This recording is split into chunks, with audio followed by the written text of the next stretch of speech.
Welcome back to the deep dive. Okay, imagine this scenario. You've budgeted really carefully for your hunting lease, you've scouted, found a great property, and then, surprise, the lease actually costs less than you planned. Yeah. So you've got this unexpected, extra cash left over that you'd already mentally spent on the season. What's the play? What do you actually do with that surplus? That's a great problem to have, isn't it? And it's exactly what we're digging into today. This isn't just spare change rattling around. Right. Our deep dive, and we're pulling a lot from the Basecamp Leasing blog here, is all about taking that leftover hunting lease money and making it a really strategic investment. Strategic, okay. Yeah, thinking about how you can make smart improvements, things that help create a more successful hunt, sure, but also a more sustainable environment on your lease, not just for this fall, but, long term. Absolutely. That's the mission today, really. How can you use that bonus cash to level up your whole hunting experience? We're talking property enhancements, maybe upgrading your gear, making sure that extra budget brings a real payoff down the line. Exactly. It's an opportunity, like you said. Yeah. And the core idea, which that Basecamp Leasing blog really hits on, is leveraging every advantage you can get, turning that surplus into something that builds over time. Okay, so where do we start? Let's talk about the property itself, making your lease the place deer want to be. Right. And the foundation for that, something our sources really emphasize, is what we're calling the deer trifecta. It's pretty fundamental. Trifecta, okay. Sounds important. It is. Basically, deer need three key things to stick around: reliable water, good cover, and enough food. So that leftover money can go directly into boosting one or maybe even all three of those elements. Gotcha. So you're directly influencing where the deer spend their time. Precisely. It's not just baiting them in for a season. It's about building a healthy, sustainable herd that feels secure enough to live on your lease. You're investing in the whole ecosystem, really. Okay, let's break down that trifecta. First up, food. Boosting food sources.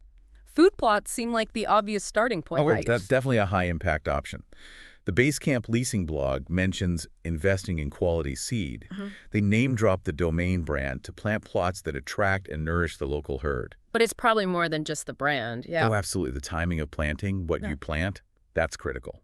Thinking about maybe a mix of annuals for quick attraction and some perennials for year-round food, that can really make a difference. And what if you don't have space for big food plots?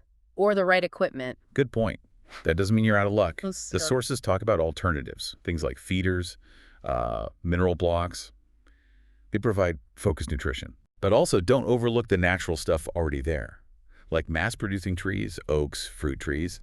You could use some of that budget to improve their health, maybe some light pruning, soil work, anything that helps them produce more acorns or fruit, especially vital in tough winters. Right, working with what you've got. Okay, so that's food. What about the second part of the trifecta? Cover and protection, making deer feel safe. Crucial. Deer won't stick around if they feel exposed. The blog talks about hinge cuts. Maybe we should explain that a bit. Yeah, good idea. What exactly is a hinge cut and why is it strategic? Sure. Hinge cutting is where you partially cut through a tree, usually a smaller one, so it falls over but stays alive, connected to the stump. Okay. It creates this really dense, low thicket. And the strategy: it provides amazing bedding cover, keeps them hidden, protected from weather. But you can also use hinge cuts to sort of sculpt travel corridors, create hidden paths deer feel safe using, even during daylight. Ah, okay, so you're kind of guiding their movement while making them feel secure. Exactly. And the blog also mentions planting cover crops. That's another good way to get some quick, dense protection up.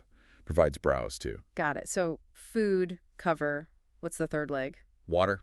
Reliable water sources. If your property doesn't have consistent water, especially in key areas, investing here is, well, it's non-negotiable for holding deer long-term. Makes sense. They got to drink every day. Absolutely. Especially when it's hot or dry. The sources say any investment helps. Could be digging a simple pond to catch rainwater, or maybe setting up a trough system you fill. The key is consistency and putting it somewhere deer already feel safe. A reliable water hole can be the reason deer stay on your side of the fence. Okay, that trifecta, water, cover, food, feels like the long-term foundation. But hunting has its immediate challenges too, right? Like summer. The Basecamp Leasing blog points out summer can be tough on deer. It really can be. High heat, maybe drought, long days. It puts stress on them. Existing food plots might struggle. So, yeah, the blog outlines 5 specific smart management moves for the summer months, using that budget effectively then. 5 moves. Okay, let's walk through them. First one is summer hinge cuts. We just talked about hinge cuts for cover. How are they different in summer? Good question. The focus is different. Winter hinge cuts are mainly for bedding cover. Summer hinge cuts, they're often about creating instant browse. Browse. Yeah, when you cut the tree, the top part that's now near the ground sprouts new tender leaves and shoots. Deer love that stuff, especially when other plants might be dry or tough. Plus, it opens the canopy, lets sunlight hit the forest floor, encourages new growth down low. Ah, okay. Instant salad bar, basically. Sort of, yeah. Second move, planting more shrubs. Shrubs, not usually the first thing you think of for a food plot. But they're great for offsetting summer nutritional gaps. Things like raspberry, Chickasaw plum, maybe wild strawberries, the blog lists examples. They offer different vitamins, minerals, and unlike some annual plots that might burn up in the heat, these shrubs keep producing. Plus, they add cover. Interesting. Diversification. Okay, third strategy. Strategic sprinkler systems. Sounds ambitious. How do you make that practical? Key word is strategic. You're not watering the whole lease. Right. The idea is to focus on smaller, high-value areas, maybe a key food plot near bedding, or one that always struggles in dry spells. A targeted sprinkler setup can keep those critical spots productive during a drought without breaking the bank or needing massive water resources. Okay, targeted watering. Makes sense. Number 4 sounds like a warning. Careful fertilizer timing. Yeah, this is crucial. The blog is very clear. Fertilizing during dry heat can actually kill your plants, scorches them. Ouch. Waste of money and effort. Totally. So the rule is only fertilize when there's good soil moisture, either from rain or maybe those sprinklers we just talked about. If it's bone dry, just skip it. Save the fertilizer, save the plants. Work with the conditions. Got it. Don't fight the drought with fertilizer. And the 5th summer strategy sounds delicious. Summer fruit trees. Yeah, this is a great one. Planting trees that bear fruit in July and August. Think certain plums, mulberries, maybe some early apples, provides an incredible nutritional punch. Those fruits are packed with vitamins, minerals, carbs. Really vital energy for deer when other food sources might be stressed and less nutritious. It makes your property way more attractive during that critical late summer period. These summer strategies definitely show a deeper level of thinking about deer needs. Okay, so we've enhanced the property. Let's shift gears. Yeah. What about upgrading your gear? Using that extra cash to improve your own hunting performance. Yes, and this is where you can see immediate results in the field. These aren't just, toys. They're tools to make you a better, more effective, more ethical hunter, putting the odds in your favor. Let's start with eyes out there. Trail cameras, the blog mentions them like stealth cam models as a good use of funds. It's more than just getting deer selfies, right? Well, way more. The real value is patterning deer. Cameras help you figure out movement corridors, feeding times, even assess herd health buck-to-do ratios, fawn survival. So it's intel gathering. Exactly. You're turning pictures into strategy.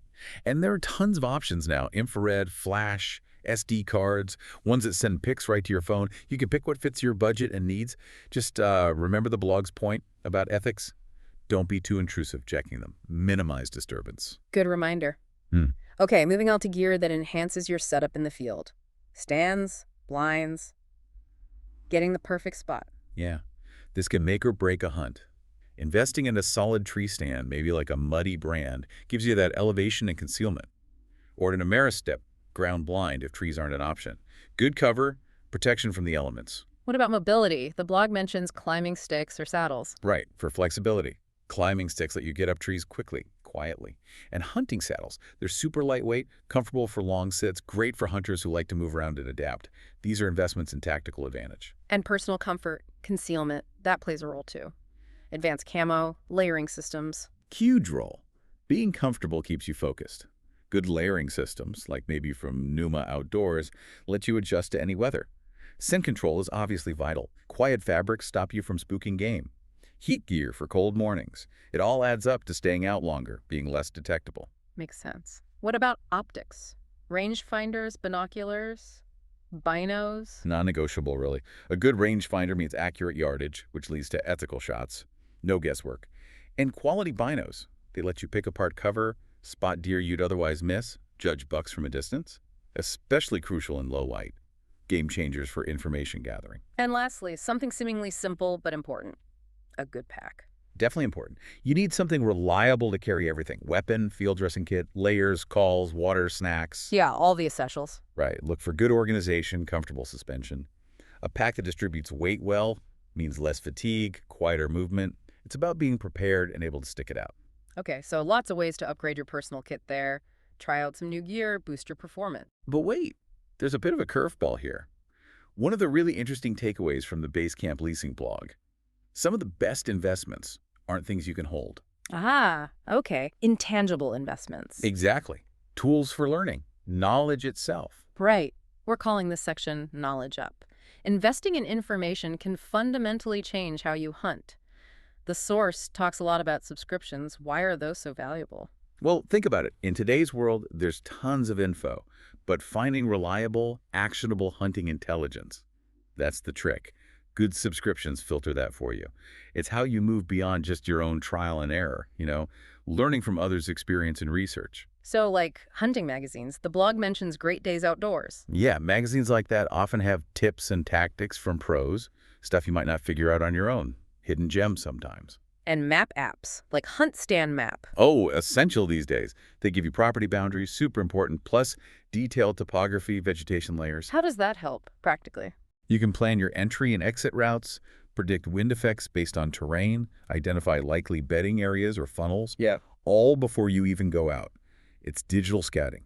Huge advantage. Makes sense. And weather tools. Critical. Wind direction, speed, temperature changes, storm fronts, they all drastically affect deer movement and your scent control. You need accurate, up-to-date weather info to plan effectively. Even simple things like sunrise, sunset apps. Absolutely. Knowing the exact legal shooting light times ensures you're set up on time, maximizing your opportunity legally and safely. It's about precision. These digital tools aren't just neat gadgets. The blog frames them as key parts of a modern hunting strategy. Okay, so wrapping this all up, we started with that unexpected leftover budget. What's the big picture takeaway? The big picture is use it strategically. Put every possible odd in your favor. We've covered a lot today, drawing from that Basecamp Leasing blog. Yeah, we went from the property itself, that deer trifecta of water, cover, food, and those specific summer management tips. Right, optimizing the habitat.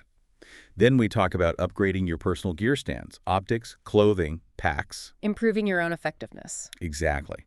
And finally, that crucial investment in knowledge maps, weather, magazines, the data you need to make smarter decisions. So the call to action for you listening is to think about this. Take these ideas, maybe do a little more research specific to your situation, your lease, your group.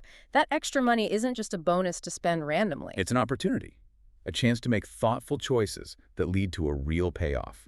Not just this season, but for many seasons ahead. Better hunting, more success, maybe more satisfaction. So think about it. What's the one strategic investment, big or small, that could truly transform your next hunt? Make it not just good, but maybe exceptional.